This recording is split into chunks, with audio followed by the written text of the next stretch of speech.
Alam mo ba kung ano ang common sa mga hari at emperor noon, sa mga negosyanteng Chinese, at sa mga lolo at lola nating nagtabi ng alahas sa aparador? Iisa lang ang sagot, ginto. Pero ito ang tanong na mas mahalaga ngayon. Sa panahon ng digital banks, crypto, at online na negosyo, may lugar pa ba ang gold sa financial journey ng isang ordinaryong Pilipino? O relic na lang ba ito ng nakaraan na pamporma at pang-collection na lang? Kung naghahanap ka ng mas stable na paraan para palaguin ang pera mo, baka oras na para seryosohin natin ang usapang gold investment. Hindi ito tungkol sa pagiging mayaman overnight. Ito ay tungkol sa seguridad, protection, at long-term thinking. Kaya sa video na ito, himayin natin ng malinaw kung ang gold ba ay secure path to wealth para sa mga ordinaryong Pilipino. Ang unang bagay na kailangan nating maintindihan ay kung bakit may value ang ginto hanggang ngayon. Hindi ito tulad ng papel na pera na pwedeng maprint ng gobyerno kapag kulang ang supply. Ang gold ay finite. Ibig sabihin limitado ang supply nito sa mundo at kailangan pa itong hukayin, linisin at iproseso bago maging usable. Ibig sabihin ay may natural scarcity siya na nagbibigay ng intrinsic value. Sa loob ng libu-libong taon, ginagamit na ito bilang store of value at medium of exchange. Kaya kahit bumagsak ang ekonomiya ng isang bansa, kadalasan tumataas ang presyo ng gold dahil ito ang takbuhan ng mga investors kapag may crisis. Kaya kung titingnan mo, hindi ito simpleng metal lang. Isa itong financial safety net na kinikilala sa buong mundo. Ngayon, maging practical tayo. Bakit ito relevant sa mga Pilipino ngayon? Simple lang. Tayo ay nakatira sa isang bansa na madalas tamaan ng economic uncertainty. May inflation, may pagbabago sa palitan ng dolyar, may political shifts, at may global crisis na hindi natin kontrolado. Kapag tumataas ang presyo ng bilihin at humihina ang purchasing power ng piso, kailangan mo ng asset na kayang mag-hold ng value. Dito pumapasok ang gold dahil hindi ito apektado ng pagbagsak ng isang kumpanya o ng performance ng stock market sa Pilipinas. Global ang galaw nito, kaya kahit OFW ka sa Middle East, empleyado sa Maynila o maliit na negosyante sa probinsya, pareho kayong pwedeng makinabang kung tama ang strategy. Pero sandali lang, hindi ibig sabihin na secure ang gold at automatic na yayaman ka kapag bumili ka nito. Dito madalas nagkakamali ang karamihan. Ang gold kasi ay hindi isang growth asset tulad ng negosyo o high-performing stocks. Hindi ito nagbibigay ng dividends. Hindi rin ito nagbibigay ng monthly income. Ang ginagawa nito ay pinoprotektahan ang value ng pera mo over time. Ibig sabihin, kung ang goal mo ay capital preservation at long-term stability, swak ito para sa'yo. Pero kung gusto mo ng mabilisang kita, well, baka ma-disappoint ka lang. Kaya importante na malinaw ang expectation mo bago ka pumasok sa pag-invest sa ginto. Ngayon naman ay pag-usapan natin ang inflation dahil ito ang silent enemy ng lahat ng middle class Pinoy. Halimbawa na lang, ang 10,000 pesos mo ngayon ay marami ang kayang bilhin compare sa 10,000 pesos 10 taon mula ngayon. Yung nga lang, habang tumataas ang presyo ng bilihin, bumababa ang value ng cash na hawak mo. At kung nakapark lang ang pera mo sa drawer o regular savings account na mababa ang interest, then technically, nawawalan ka ng purchasing power taon-taon. Pero ang gold historically ay tumataas ang value kasabay ng inflation. Hindi ito laging linear, pero over long periods ay napoprotektahan nito ang buying power mo. Para itong insurance laban sa pagliit ng halaga ng perang pinaghirapan mo.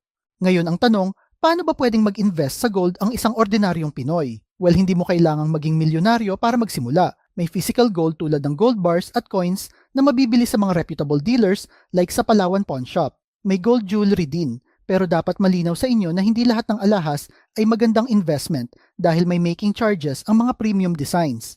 Mas ideal pa rin ang investment grade gold na mataas ang purity tulad ng 24 karat gold dahil mas malapit ito sa tunay na value ng ginto. Importante rin na siguraduhin mong legit at certified ang pinagbibilahan mo para iwas scam o fake items. Kung bibili ka, mas okay na unahin mo ang simplicity kaysa design dahil mas importante ang gold content kaysa itsura. Tandaan, ang goal mo dito ay preservation ng value, hindi forma. Kaya bago ka bumili, siguraduhin mong malinaw sa'yo kung bakit ka nag-i-invest at ano ang plano mo sa ginto na hawak mo. Isa pang practical na strategy para sa mga Pilipino ay ang allocation method. Hindi kailangan na ilagay mo lahat ng ipon mo sa gold. Sa katunayan, hindi ito advisable. Maraming financial advisors ang nagre-recommend na dapat 5 to 15% ng total portfolio mo lang ang para sa gold investment. Halimbawa, kung may 500,000 piso kang investment portfolio, pwede mong ilaan ang 50,000 hanggang 75,000 para sa gold. Sa ganitong paraan, may diversification ka. Pero kapag bumagsak ang stocks, may asset kang pwedeng tumulong mag-balance ng losses. Hindi ito dapat all-in strategy. Ito ay smart positioning. Pagdating naman sa timing, maraming tao ang natatakot bumili kapag mataas ang presyo.